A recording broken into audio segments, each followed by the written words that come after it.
So hi, this is Prabhat Ranjan. आज की इस वीडियो में रिव्यू कर रहे होंगे NIT Sikkim, national institute of technology Sikkim की। तो एनआईटी सिक्किम हमारे रवांगला सिक्किम में स्थित एक गवर्नमेंट इंजीनियरिंग कॉलेज है जिसकी स्थापना 2010 में हुई थी। बात कर ले एनआईआरएफ की तो 2023 में इसे 150 से 200 एनआईआरएफ इंजीनियरिंग रैंक बैंड के बीच रखा गया था। अभी जितने भी 2010 के बाद नए नए एनआईटीज खुले हैं, मोस्ट ऑफ देम के पास अभी टेम्पररी कैंपस है। तो इस एनआईटी के पास भी टेम्पररी कैंपस है। परमानेंट कैंपस कहां है, कैसा है, कब तक खुलेगा, सारी डिटेल्स हम वीडियो में आगे डिस्कस कर रहे होंगे। लेकिन पहले इंटरनेट पर जितना भी डेटा अवेलेबल है क्विकली, लाइक आपका placement, admission process, cut off, fee structure, बहुत क्विकली डिस्कस करने के बाद आराम से इत्मीनान से college and hostel life discuss कर रहे होंगे। स्टार्ट कर ले प्लेसमेंट के साथ। तो एनआईटी सिक्किम ने बहुत कुछ डेटा तो ऑफिशियली रिवील नहीं किया, बट जब हमने इनके स्टूडेंट से बात करने की कोशिश की तब कुछ कुछ डेटा हमें मिला है। लाइक 2023 बैच का overall placement percentage 83%, overall average package 9.51 LPA और ओवरऑल हाईएस्ट पैकेज 21 एलपीए। बात कर ले अगर हर ब्रांच के प्लेसमेंट परसेंटेज की, तो कंप्यूटर साइंस इंजीनियरिंग में गया था 89.74%, इलेक्ट्रॉनिक्स कम्युनिकेशन में 86.21, इलेक्ट्रिकल एंड इलेक्ट्रॉनिक्स में 96.67%, मैकेनिकल में 62.5 और सिविल में 52.38%। जब हमने इनसे पूछा हर ब्रांच का एवरेज पैकेज, तो एग्जैक्ट डेटा तो एवरेज पैकेज का नहीं था हर ब्रांच का, बट एक अप्रॉक्स आइडिया हमें मिला है। लाइक कंप्यूटर साइंस में 12 LPA, electronics communication 11 LPA, electrical and electronics 8 LPA, mechanical 7 LPA और सिविल 7 एलपीए। तो यही थे कुछ प्लेसमेंट डिटेल्स। अब अगर हम बात कर ले एडमिशन प्रोसेस की, तो हर एनआईटी की तरह सबसे पहले आपको जेईई मेंस का एग्जाम देना होगा और जेईई मेंस में जो रैंक बनता है उसके बेसिस पर जोसा सीसैप काउंसलिंग में आपको कॉलेजेस और ब्रांचेस अलॉट हो रहे होंगे। बात कर ले कट ऑफ की, तो हमारे सामने जोसा 2023 round 6 general student gender neutral category के कट ऑफ का स्क्रीनशॉट लगा हुआ है। जैसे कंप्यूटर साइंस इंजीनियरिंग की बात कर ले तो होम स्टेट में क्लोज हुआ था 1,62,246 रैंक, 1,62,246। और वहीं अदर स्टेट में कंप्यूटर साइंस इंजीनियरिंग क्लोज हुआ था सिर्फ और सिर्फ 24,093 रैंक पर। तो हर नॉर्थ ईस्टर्न एनआईटी या फिर जो भी ऑफ साइड में एनआईटीज लोकेटेड है, वहां पर हमें यही देखने को मिलता है कि होम स्टेट में काफी कम रैंक पर भी हमें कंप्यूटर साइंस या फिर कोई भी ब्रांचेस देखने को मिल जाते हैं, और वहीं अदर स्टेट के लिए कंपटीशन अच्छा खासा रहता ही है। तो अब अगर आपको हर राउंड, हर कैटेगरी, हर ईयर का कट ऑफ चाहिए, तो आप कॉलेज प्रवेश के वेबसाइट पर विजिट कर सकते हो। बात कर ले फी स्ट्रक्चर की, तो आपके सामने डिटेल्ड इंस्टीट्यूट फी, हॉस्टल फी, ट्यूशन फी का स्क्रीनशॉट लगा हुआ है। मेस फी के डिटेल्स नहीं दिए हुए थे, बट ऑन एन एवरेज अगर हम 25,000 पर सेमेस्टर मानकर चले, 25,000 पर सेमेस्टर, तो हर एनआईटी की तरफ आपका ट्यूशन फी 62,500 ही लग रहा होगा। और अगर आप एससी एसटी हो तो कोई भी ट्यूशन फी नहीं लग रहा होगा, बट बाकी सारे फी लग रहे होंगे। ओबीसी जनरल कैंडिडेट 1 लाख से नीचे का इनकम सर्टिफिकेट जमा करते हो, आपका भी कोई ट्यूशन फी नहीं है, बट बाकी सारे फी लग रहे होंगे। ओबीसी जनरल कैंडिडेट 1 से 5 लाख के बीच का इनकम सर्टिफिकेट जमा करते हो, आपका ट्यूशन फी 2/3 माफ रहेगा, बट बाकी सारे फी आपके भी लग रहे होंगे। इन शॉर्ट अगर हम सारा फी मिला ले, हॉस्टल फी, मेस फी जो हमने 25,000 अप्रॉक्स एस्टिमेट किया है, और ट्यूशन फी, इंस्टीट्यूट फी, सब कुछ अगर मिला लेते हैं, तो अगर आपको कोई ट्यूशन फी या कुछ भी पैसा नहीं छूट रहा है, तो भी 8.5 लाख के अंदर अंदर आपका 4 साल का बीटेक हो जाएगा।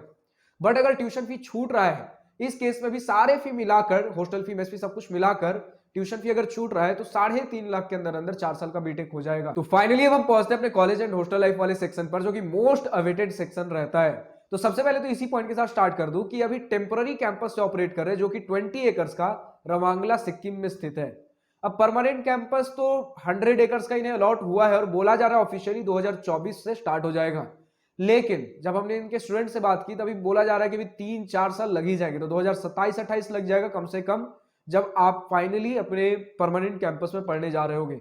और ये भी अभी कहा सुना डेटा है, अभी और कितना डिले होगा पता नहीं, बट ऑफिशियली इन्होंने 2024 बोल रखा है। अब अगर हम बात कर ले कि टेम्पररी कैंपस में क्या सारे फैसिलिटीज है, तो सबसे पहले हॉस्टल के साथ स्टार्ट करते हैं। तो हॉस्टल का ऐसा है कि फर्स्ट ईयर बॉयज को कैंपस के बाहर सिटी में हॉस्टल्स अलॉट हुए हैं, और बाकी जितने भी second, third, fourth year boys हो गए या फिर चारों ईयर्स के गर्ल हो गए, उन सभी को आपका कैंपस के अंदर ही हॉस्टल अलॉट हुआ है। 4 सीटर यूजुअली रूम्स बताए जा रहे हैं। इनके वेबसाइट पर तो 2 सीटर, 3 सीटर, 4 सीटर लिखा हुआ है, बट जब हमने स्टूडेंट से बात किया तो पता चला कि फर्स्ट ईयर में जो आपका सिटी से बाहर है उसमें 4 सीटर रूम्स मिलते हैं, और सेकंड, थर्ड, फोर्थ ईयर में 5 सीटर रूम्स मिले हुए हैं। और इनका फर्स्ट ईयर बॉयज हॉस्टल जो कैंपस से बाहर सिटी में है, वो कैंपस से 1 किलोमीटर की दूरी पर है। तो इनका बॉयज हॉस्टल जो फर्स्ट ईयर का है वो तो सिटी में लोकेटेड है, लेकिन इनका कैंपस एक विलेज टाइप वाले एरिया में है। तो जो भी अभी बॉयज हॉस्टल फर्स्ट ईयर में होंगे उनके लिए मार्केट तो बिल्कुल पास में है, बिल्कुल मार्केट सिटी में ही लोकेटेड है, लेकिन जो भी कैंपस में रह रहे हैं उनके लिए अगर मार्केट जाना हो तो 1 किलोमीटर दूर जाना पड़ता है। कैंपस में अगर हम मार्केट अगर दुकान की बात कर ले तो सिर्फ और सिर्फ कैंटीन खाने पीने का सामान बताया गया है कि अगर आपको मेस का खाना पसंद नहीं आ रहा है, फिर कुछ अलग मन बहलाना है, तो आप कैंटीन के खाना खा सकते हो जो कि कैंपस के अंदर लोकेटेड है। और अगर आपको बुक्स कॉपीज कुछ भी लेना हो तो आपको कैंपस से बाहर जाना पड़ता है, जो कि मार्केट 1 किलोमीटर दूर है, ज्यादा नहीं है। अब फर्स्ट ईयर बॉयज के लिए एक दिक्कत और आ जाती है कि इनका बस फैसिलिटी जो है टाइमिंग रेस्ट्रिक्टेड है कि सुबह 8 बजे 8:30 बजे जो भी है, अलग अलग ब्रांचेस का अलग अलग टाइम दिया गया है, कभी 8, कभी 8:30, कभी 9:30, कभी 9, ताकि सभी के लिए बस फैसिलिटी अरेंज हो पाए। तो सुबह एक सभी के लिए फिक्स टाइम है अलग अलग ब्रांच का, और शाम में भी आते समय फिक्स टाइम है, तो उसी समय आप आ जा सकते हो बस से, वरना अगर आप कैंपस में रुकते हो फिर पैदल आना पड़ेगा, बट 1 किलोमीटर है, ज्यादा दूर नहीं है। और अगर हम बात कर ले रेस्ट्रिक्शंस की, तो आपको बॉयज और गर्ल्स दोनों के लिए ही रात के 8 बजे कर्फ्यू टाइम बताया गया है, यानी रात के 8 बजे के बाद आप हॉस्टल से बाहर नहीं जा सकते।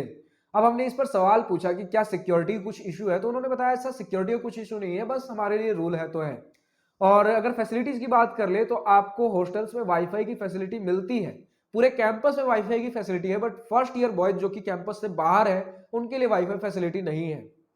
तो फर्स्ट ईयर में बॉयज के लिए पार्शियलिटी हो रही होगी, गर्ल्स तो कैंपस के अंदर, ये गर्ल्स पूरा कैंपस का मजा उठा रहे होंगे। बट कैंपस भी हमारा कैसा है, तो प्रॉपर स्पोर्ट्स फैसिलिटी नहीं है, प्रॉपर बहुत ज्यादा कुछ नहीं है, मतलब बेसिक बेसिक, हाँ बस रहने लायक है।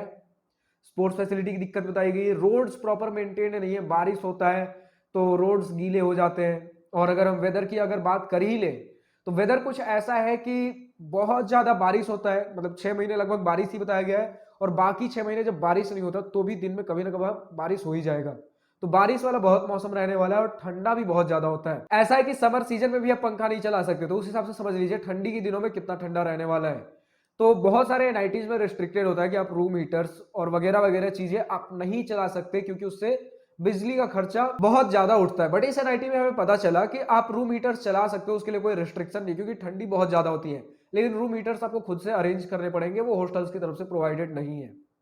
और अगर हम बात कर ले मेस का खाना किस प्रकार है, तो एवरेज ही बताया गया, ठीक ठाक, जैसा हर आईआईटी एनआईटी में होता है, काम चलाने लायक खाना उसी प्रकार का है। अगर थोड़ा मन बहलाना हो तो आप कैंटीन में खा सकते हो, थोड़ा और वैरायटी चाहिए तो आप कैंपस से बाहर 1 किलोमीटर दूर मार्केट है वहां जा सकते हो। स्पोर्ट्स फैसिलिटी की हम बात कर ही रहे थे, तो वापस से बता दूं कि कुछ छोटे मोटे ग्राउंड्स हैं जहां पर कुछ कुछ बच्चे करके खेल रहे होते हैं, कभी क्रिकेट, कभी फुटबॉल, कभी बास्केटबॉल, तो ये सारी चीजें हो जाती है, लेकिन बेसिक बेसिक है, 4-5 स्पोर्ट्स है, उससे ज्यादा नहीं, और प्रॉपर मेंटेन्ड ग्राउंड भी नहीं है, जिसके वजह से स्पोर्ट्स मीट प्रॉपर नहीं हो पाते हैं। अभी हमें सुनने में आया कि अभी नवंबर में कुछ स्पोर्ट्स कंपटीशन होंगे, यही सारी चीजें हैं। और एक्टिविटीज की अगर हम बात कर ले तो बेसिक बेसिक जो भी आपके टेक्निकल क्लब्स, कल्चरल क्लब्स होते हैं, सारी चीजें हो जाती है। कोडिंग कल्चर बढ़िया है कॉलेज का, बताया जा रहा है। और आपके एनुअल टेक्निकल फेस्ट दोनों अलग अलग, मतलब 2 फेस्ट हो ही रहे होते हैं, और ठीक ठाक होते हैं। मतलब हमने पूछा कि अगर कोई बच्चा बहुत ज्यादा पढ़ रहा है, बहुत ज्यादा काम कर रहा है, तो उसके बाद ऐसा तो नहीं कि बोर हो जाएगा, तो नहीं, साल में 2 फेस्ट हो जाते हैं, तो उस समय मन बहल जाएगा। और मेस का एक छोटा सा पॉइंट छूट गया था कि मेस में हर महीने मीटिंग्स होती है, जिसमें स्टूडेंट्स डिसाइड कर रहे होते हैं कि मेस का मेन्यू चेंज होना चाहिए, क्या होना चाहिए मेस का मेन्यू, तो ये सारी चीजें होती है। तो आप लगभग हर महीने कुछ ना कुछ चेंजेस देख सकते हो मेस मेन्यू में। लैंग्वेज बैरियर की बात कर ले, जैसे हम साउथ में जाते हैं तो बहुत सारा लैंग्वेज बैरियर हमें देखने को मिलता है नॉर्थ वाले स्टूडेंट्स के लिए, और इवन साउथ में भी हर साउथ स्टेट अलग अलग लैंग्वेज का है, तो साउथ वाले स्टूडेंट्स के लिए भी आपस में दिक्कत हो रही होती है। बट अगर हम इस कॉलेज की बात कर ले तो यहाँ पर 2 लैंग्वेजेस बहुत ज्यादा चलते हैं, पहला लैंग्वेज नेपाली और दूसरा लैंग्वेज हिंदी। तो हिंदी भी अच्छे खासे लोग यहाँ समझते हैं, बोलते हैं, तो अगर आप बाहर से आ रहे हो तो लैंग्वेज बैरियर नहीं होने वाला, और धीरे धीरे थोड़ा बहुत नेपाली सीख ही जाओगे। नेपाली यहाँ का लोकल लैंग्वेज है, और भी अपना अपना कुछ कुछ लैंग्वेज है, लेकिन नेपाली मेजरली बोला जाता है, और हिंदी भी लोग यहाँ समझ लेते हैं।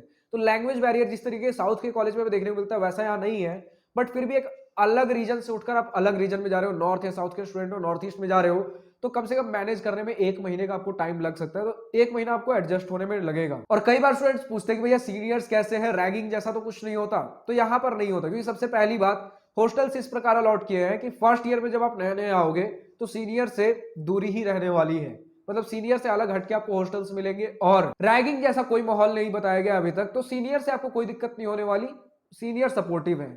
तो यही सारी चीजें आप कमेंट सेक्शन में लिखकर बताइए, और किस कॉलेज का आपको रिव्यू वीडियो चाहिए। आज की इस वीडियो में इतना ही। अगर वीडियो पसंद आई हो तो लाइक शेयर सब्सक्राइब दिल खोल कर करिएगा, और अगर कुछ दिल की बातें, कुछ बड़ी बातें लिखकर बतानी हो या पूछनी हो तो कमेंट सेक्शन आप ही के लिए तो है। So thank you for watching this video, goodbye, wish you all the best for future, enjoy journey.